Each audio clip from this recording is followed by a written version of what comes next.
안녕하세요. 배당주 투자로 경제적 자유를 이뤄낼 투자 바란스입니다. 요즘 서울 자가의 대기업 다니는 김부장 이야기라는 드라마가 뜨거운 인기를 얻고 있습니다.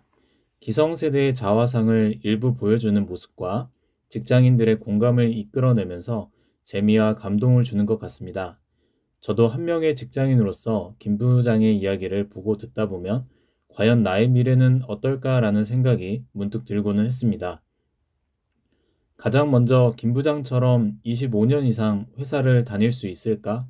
그리고 근속 연수가 25년이 되는 시점에 50대 초반이 될 텐데 그때 희망퇴직의 손길이 닿지 않을까라는 생각이 들었습니다.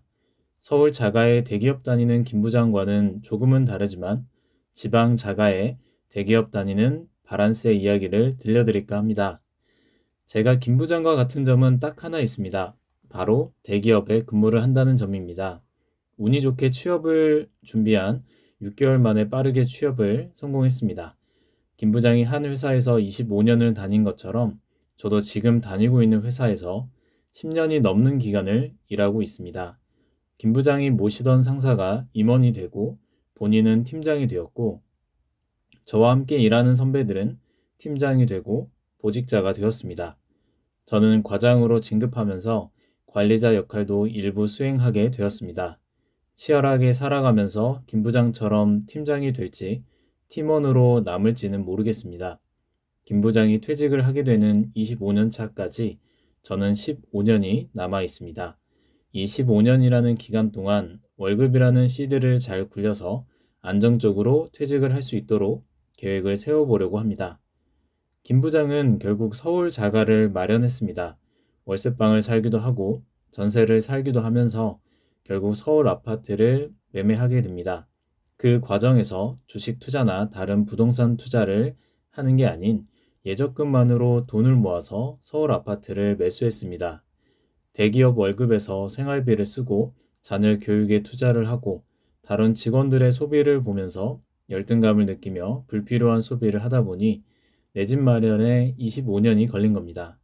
드라마에서는 생략됐지만 아내의 조언을 들어서 재개발 아파트에 투자를 했거나 팀에서 부동산 투자에 관심을 갖고 투자에 적극적이었던 송 과장의 조언을 따랐다면 더 빠르게 서울 자가를 마련할 수 있었을 겁니다. 이렇게 주변의 많은 조언을 듣지 않은 김 부장, 정직하게 예적금만을 모아갔던 김 부장과 저는 같으면서 다른 점이 있습니다. 4년간 1억이 조금 넘는 금액을 모은 시점에서 지방 도시의 아파트를 매수하라는 조언이 있었고, 직접 거주를 하지 않을 생각이라면 수도권의 아파트를 사는 건 어떠냐는 조언도 들었습니다. 김 부장이 그랬듯 아무리 조언을 들어도 심금이 울리지 않으면 행동하는 건 참 어려운 것 같습니다. 수도권 아파트는 시세 차익을 볼 수 있을 거란 생각은 했었지만 너무 멀다 보니까 임장을 계속 다닌다는 게 힘들 것 같아 보였습니다. 그리고 지방 아파트는 시세 차익이 없을 것 같다라는 생각을 했었습니다. 결과론적이지만 지방 아파트를 샀더라도 현재 기준 6년간 2억의 시세 차익을 볼 수 있었을 겁니다. 하지만 이러한 조언들을 들었지만 저는 결국 다가구 주택을 구매했습니다. 지방은 시세 차익보다는 임대소득이 낮겠다라는 판단을 했었고요.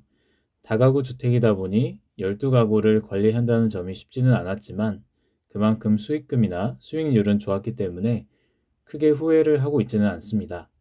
대출 이자와 공과금, 관리비를 제외하고도 매년 3천만 원 정도의 임대소득을 받고 있고 1가구 1주택을 유지하고 있어서 임대소득에 대해서 비과세 혜택도 보고 있습니다.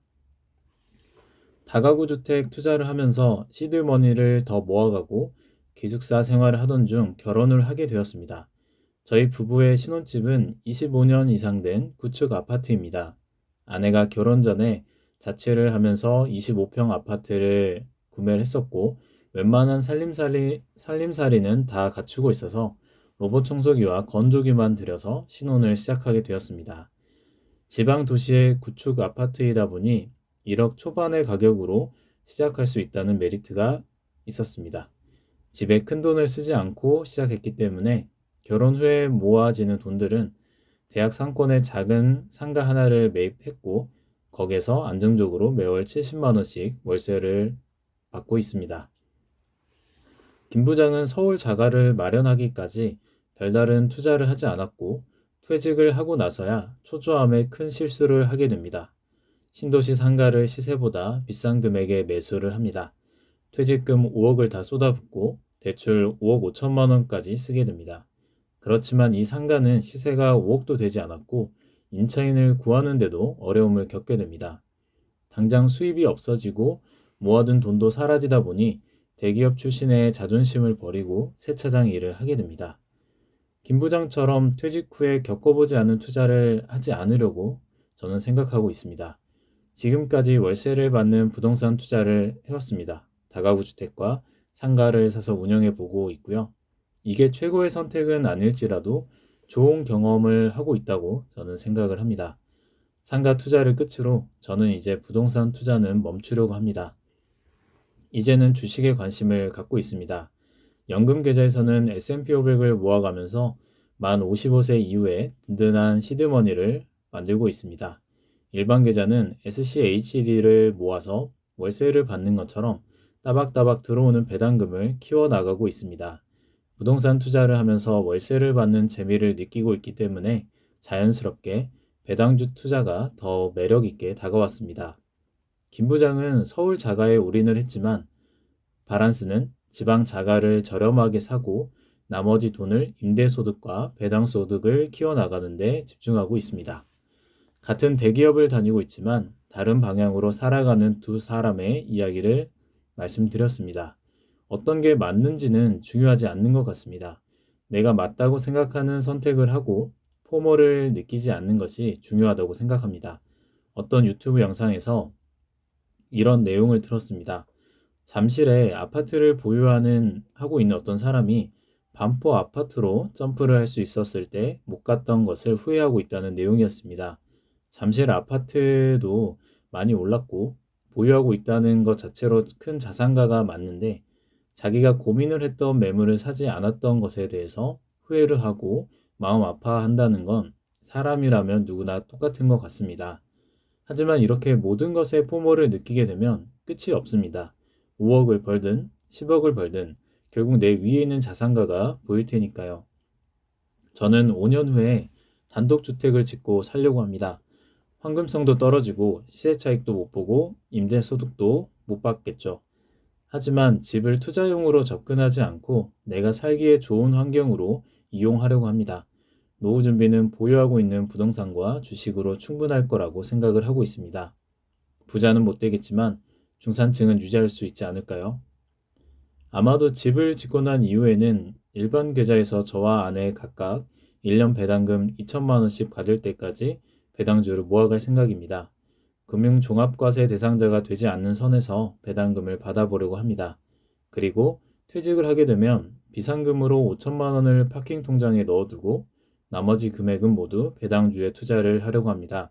퇴직 후에는 자산이 많은 것보다 현금 흐름이 충분한 삶이 심적으로 편안하지 않을까라고 생각을 하고 있습니다. 수도권에 사는 사람들과는 다른 삶을 살겠지만 지방 자가에 대기업 다니는 바란스의 삶을 계속해서 살펴봐 주시면 감사하겠습니다. 시청해 주셔서 대단히 감사드리며 모두 플러스의 길만 걸으시길 기원하겠습니다. 이상 투자 바란스였습니다. 감사합니다.